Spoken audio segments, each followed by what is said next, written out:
Hola, mi nombre es Diego Ferney Ramos Rodríguez y en este video te mostraré una actividad práctica sobre el aprendizaje y sus bases biológicas. Para iniciar mencionemos conceptos y apreciaciones que son relevantes en este ejercicio de indagación y contraste de la teoría y la práctica. Hablemos del aprendizaje. Si bien existen muchas definiciones, autores e interpretaciones de este término, tomaremos la manifestada por Jung refiriéndonos a este proceso indicando que el aprendizaje es un cambio perdurable en la conducta o en la capacidad de comportarse de cierta manera, el cual es resultado de la práctica o de otras formas de experiencia. Para referirnos a las bases biológicas, hablaremos del sistema nervioso, quien es el responsable de funciones como el lenguaje, el intercambio, los procesos artísticos y ante todo el aprendizaje. Allí encontramos el sistema nervioso central, quien está conformado por el cerebro, siendo este un órgano complejo que gestiona las actividades para ordenar al cuerpo las acciones, y la médula espinal, cuya función principal es transmitir señales desde y hacia el cerebro. Según algunos autores, contamos con dos hemisferios cerebrales, el izquierdo, que es el encargado de controlar las funciones motrices del costado derecho del cuerpo y de los aspectos relacionados a números, símbolos, lógica, expresión, lectura, escritura, razonamiento y aprendizaje, y el hemisferio derecho, que es el encargado de controlar las funciones motrices del costado izquierdo del cuerpo y de los aspectos relacionados a imaginación, creatividad, emociones, sentimientos, intuición, música y espacio, entre otras. Dentro de las principales estructuras cerebrales encontramos el tallo cerebral, el cerebelo, el cuerpo calloso, los lóbulos temporal, frontal, parietal y occipital, el tálamo e hipotálamo, la amígdala y el hipocampo. Para entender cómo se dan los procesos en el sistema nervioso central, es preciso indicar que allí existen miles de millones de células, principalmente de dos tipos, las células gliales y las neuronas, siendo estas últimas las encargadas de enviar y recibir la información a lo largo de los músculos y órganos. Es aquí donde debemos hablar de un término muy importante, la sinapsis, que sin ahondar en una detallada explicación de esta, la tomaremos como un proceso por medio del cual se comunican los impulsos eléctricos gracias a neurotransmisores. Luego de esta rápida puesta en común de elementos, hablaremos del ejercicio práctico que desarrollaremos. Consiste en una actividad de aprendizaje en la cual 3 personas de diferente edad desarrollarán una secuencia motriz previamente explicada a detalle y ejemplificada por el docente. Esto con el objetivo de determinar cómo ocurre el aprendizaje, cuál es la función de nuestro cerebro en este proceso, analizando y comparando aspectos como la atención, el procesamiento de información, la memoria, los procedimientos, la emoción y la resolución de problemas. Ejemplo de aprendizaje, secuencia motriz. Consiste en llevar un cono de demarcación desde el punto A al punto B, regresar al punto A y llevar otro cono al punto B, regresar al punto A y llevar un bastón metálico al punto B, equilibrar el bastón sobre los conos, saltar a 2 pies 4 veces por arriba del bastón de un lado a otro sin tocarlo, ubicar a cada lado del bastón un pie, saltar 4 veces intercambiando la ubicación de los pies. El primer participante, un niño de 7 años, se mostró muy emocionado ante la actividad.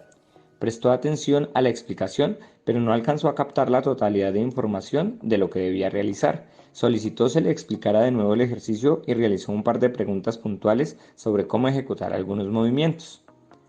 Antes de la señal de salida se muestra muy alerta. Con la señal sonora de inicio arranca a una velocidad muy alta.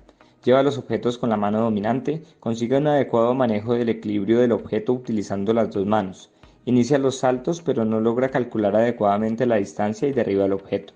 Al volver a equilibrarlo aparecen un poco de nervios y se dificulta más este objetivo.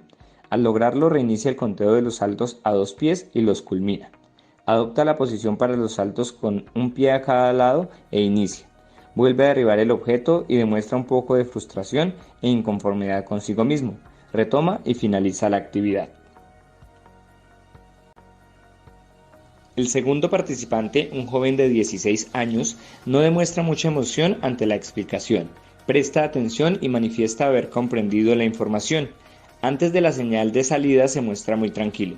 Con la señal sonora de inicio arranca a una velocidad moderada, lleva los objetos y equilibra el bastón con facilidad utilizando la mano dominante.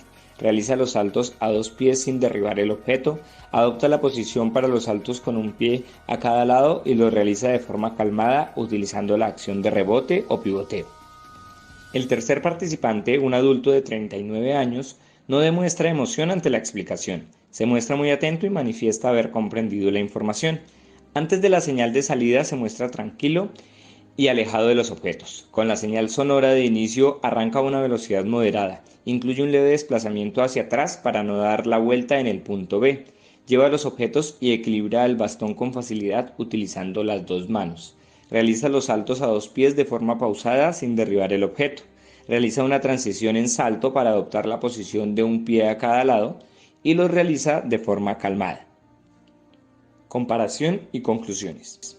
Al ser este un ejercicio de actividad física, se podría pensar que la estructura que más trabaja sería el cerebelo, al ser este el encargado de regular el equilibrio corporal, el control muscular, los movimientos y la postura del cuerpo.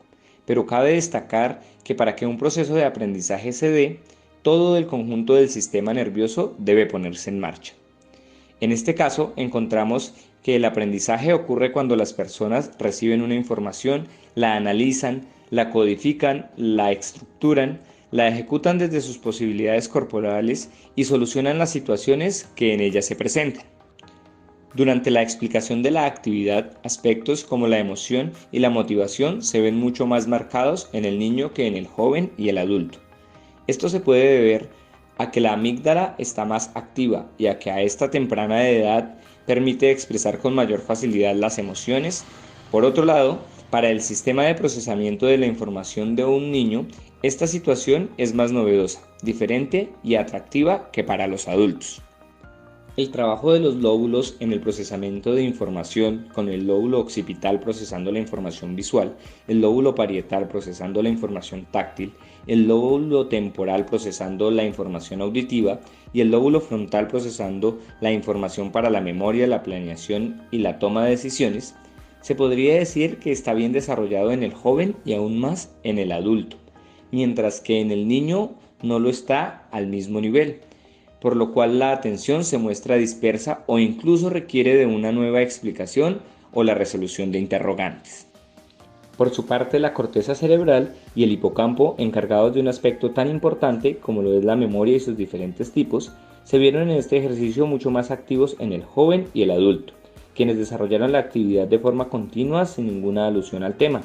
En cambio, el niño, al pausar la actividad por derribar el elemento, sí se detuvo e incluso preguntó qué seguía, obteniendo respuesta por parte de un espectador, lo que le permitió finalizar la actividad.